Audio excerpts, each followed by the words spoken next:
Yeah. to put the unemployed back to work? Well, as I mentioned, I think that the way to grow jobs is through targeted tax and regulatory relief. When you look at, and by the way, this comes directly from those who are going to create the jobs, the small business owners. We're asking them directly. And this goes across party lines. We have small business owners that are Republicans, small business owners who are Democrats, small business owners who are independents, small business owners that aren't active in the political process. But the point is when you listen to them very carefully, they'll tell you why they're not growing.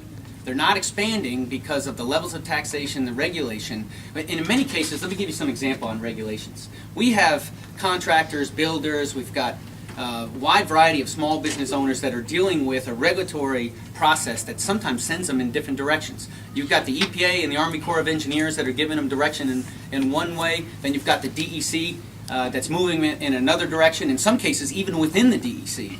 Various sub-agencies that are giving them multiple directions on how to approach their concept for growth.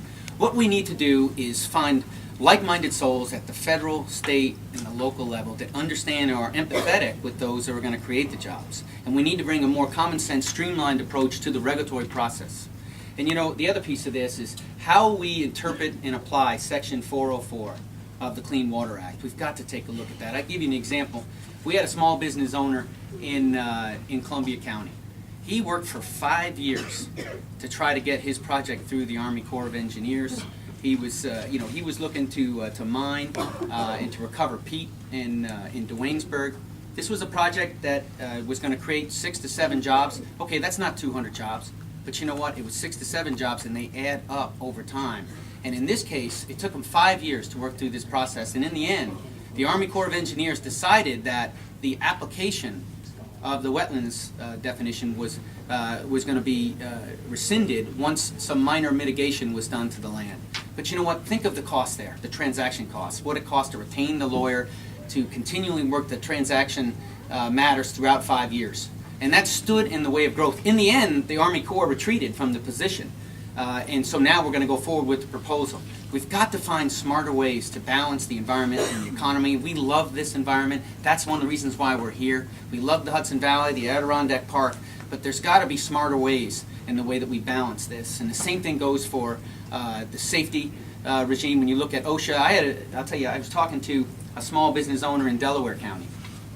And in his case, it's Bluestone out there. And, after one of the storms, their folks were cleaning the quarry. And they had about 18 inches of standing water. And while they were cleaning the quarry, OSHA showed up. And they asked them where their life preservers were.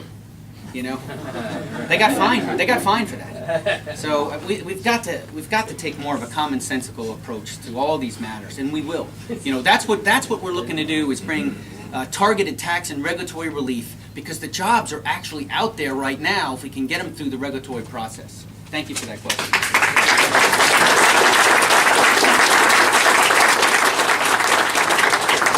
Take one more. In the meantime, while job growth remains stagnant, what are your thoughts on expanding unemployment benefits? Well, I have said all along that, it is something, and I understand this issue. My dad spent a good portion of 1978 and 1979 out of work. He worked for Otis Elevator. He was part of a union. So, this is something that's up close and personal for our family. And I'm thankful that we had unemployment insurance. And what we need to be doing is a couple things. Is in cases in this circumstance where we need to extend, we've got to find ways to pay for it, because we can't continue to add to the deficit and the debt. And what you'll find is full support from me to continue with unemployment insurance. But in the meantime, we've got to recognize the fact that we need to be more aggressive in creating jobs, and because ultimately that's what Americans want.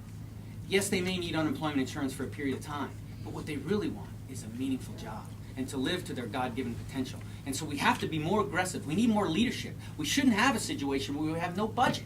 We need a budget. A budget provides the vision to create jobs and to balance that federal budget. And that's what's missing right now, and that's what's going to happen as a result of this election. You're going to see leadership that'll put our country back on track to restore this republic. Thank you.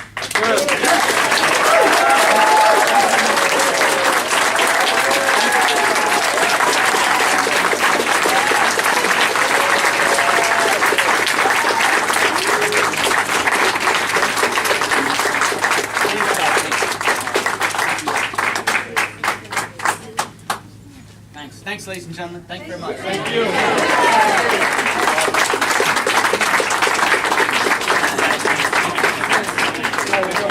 all right. Yeah, no, I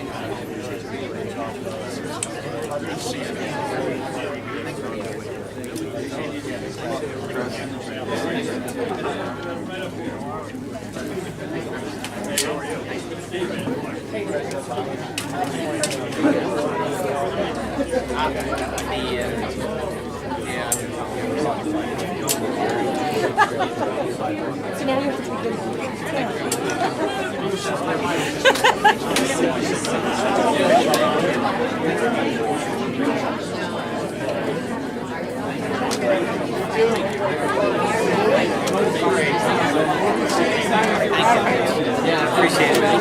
Thank you. Appreciate it. George, you're the man. Thank you.